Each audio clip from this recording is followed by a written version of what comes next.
ಪರಿಚಯ ಫಾರೆಸ್ಟ್ ಆಫೀಸಿಂದ ಹಾರೋಹಳ್ಳಿ ರಸ್ತೆಯಲ್ಲಿ ಹೋಗುವಾಗ ದಾರಿಯಲ್ಲಿ ಸಿಗೋ ಒಂದು ಪ್ರಮುಖವಾದ ಮನೆ ಅಣ್ಣವ್ರದ್ದು. ಅಣ್ಣ ನಿಮ್ಮ ಪರಿಚಯ ಮಾಡ್ಕೊಳ್ಳಿ ಅಣ್ಣ. ನೀವು ಈ ಮನೆಗೆ ಬಂದು ಎಷ್ಟು ಕಾಲ ಆಯ್ತಣ್ಣ? ಅದೇ 45 ವರ್ಷ ಮೇಲೆ ಆಯಿತು. 45 ವರ್ಷ ಆಗೋಯ್ತು. 45 ವರ್ಷಕ್ಕೂ ಮುಂಚೆ ಹೇಗಿತ್ತು ಏರಿಯಾ? ಏನು ಇರಲಿಲ್ಲ ಆಗ. ಏನೂ ಇರಲಿಲ್ಲ. ಫಾರೆಸ್ಟ್ ಆಫೀಸ್ ಇರ್ತಾ? ಫಾರೆಸ್ಟ್ ಆಫೀಸು ಇಲ್ಲ, ಆಮೇಲೆ ಆಯಿತು. ಆಮೇಲೆ ಆಗಿದ್ದು ಏಮೋತಿನೂ ಆಮೇಲೆ ಆಯಿತು. ಆಮೇಲೆ ಆಗಿದ್ದು ನಾವೇ ಫಸ್ಟ್ ಬಂದು. ಹಾಂ. ರೋಡು ಇರಲಿಲ್ಲ, ಏನೂ ಇರಲಿಲ್ಲ. ಹಾಂ. ಈಗ ಮರ ಇಲ್ಲ, ಏನೂ ಇಲ್ಲ. ಹೌದು. ಈಗ ಹಾಂ. ಹಳ್ಳಿ ಮರ ವ್ಯವಸ್ಥೆ ಮಾಡ್ತೀವಿ. ಹಾಂ. ಎಲ್ಲ ಚೆನ್ನಾಗಿದೆ ಈಗ, ಆಗ್ಲಂಗಲ್ಲ. ಹಾಂ. ಆವಾಗ 40 ವರ್ಷಕ್ಕೆ ಮುಂದೆ 45 ವರ್ಷ ಮುಂಚೆ ಜಮೀನ ಪೂರ್ತಿ ಜಮೀನು, ಎಲ್ಲ ಕಡೆ ಜಮೀನು ಸುತ್ತಮುತ್ತ ಮನೆನೇ ಒಂಟಿ ಮನೆ ನಮ್ಮದು. ಒಂಟಿ ಮನೆ, ಮೊದಲ ಮನೆ. ಓಕೆ. ಎಲ್ಲ ಎದುರ್ಸೋರು ಹಾಂ.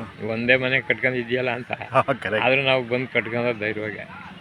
ನಮ್ಮ ಕೊಳ್ಳೇಗಾಲದಲ್ಲಿ ನಮ್ಮದು 2ನೇ ಮನೆ ನಮ್ಮ ಏರಿಯಾದಲ್ಲಿ. ಆ ಕಡೆ ಯಾರು ಹೋಗಲ್ಲ, ಬುದ್ಧು ಅಂತ ಯಾರು ಹೋಗಲ್ಲ ಅಂತ ಹೇಳ್ತಿದ್ರಂತೆ. ಈಗ ಆ ಏರಿಯಾಗೆ ಸಿಕ್ಕಾಪಟ್ಟೆ ಬೆಲೆ. ಈಗ ಅದು ಇಲ್ಲೂ ಬೆಲೆ ಬಂದ್ಬಿಡೋದು 40 ಲಕ್ಷ 50 ಲಕ್ಷ ಹೋಯ್ತಾಗಲ್ಲ ಸೈಟು. ಎಷ್ಟಕ್ಕೆ? 30-40ಕ್ಕೆ? 30, 40, 30, 50. ಓಕೆ. ಸರಿ ಅಣ್ಣ, ನಾನು ಸಿಗ್ತೀನಿ, ನಿಮ್ಮ ಜೊತೆ ಮಾತಾಡ್ತೀನಿ. ನಮ್ಮ ಸುತ್ತಲೂ ಇರೋ ಸದಸ್ಯರಿಗೆಲ್ಲ ನಿಮ್ಮ ಪರಿಚಯ ಆಗಿದ್ದು ಸಂತೋಷ ಆಗುತ್ತೆ. ಹಿರಿಯರು ತಾವು ಈ ಏರಿಯಾದಲ್ಲಿ ಫಸ್ಟ್ ಮತ್ತೆ ಸಿಗೋಣ ಅಣ್ಣ. ನಿಮ್ಮ ಹೆಸರೆಲ್ಲ ಆಮೇಲೆ ನಾನು ಕೇಳ್ಕೊತೀನಿ.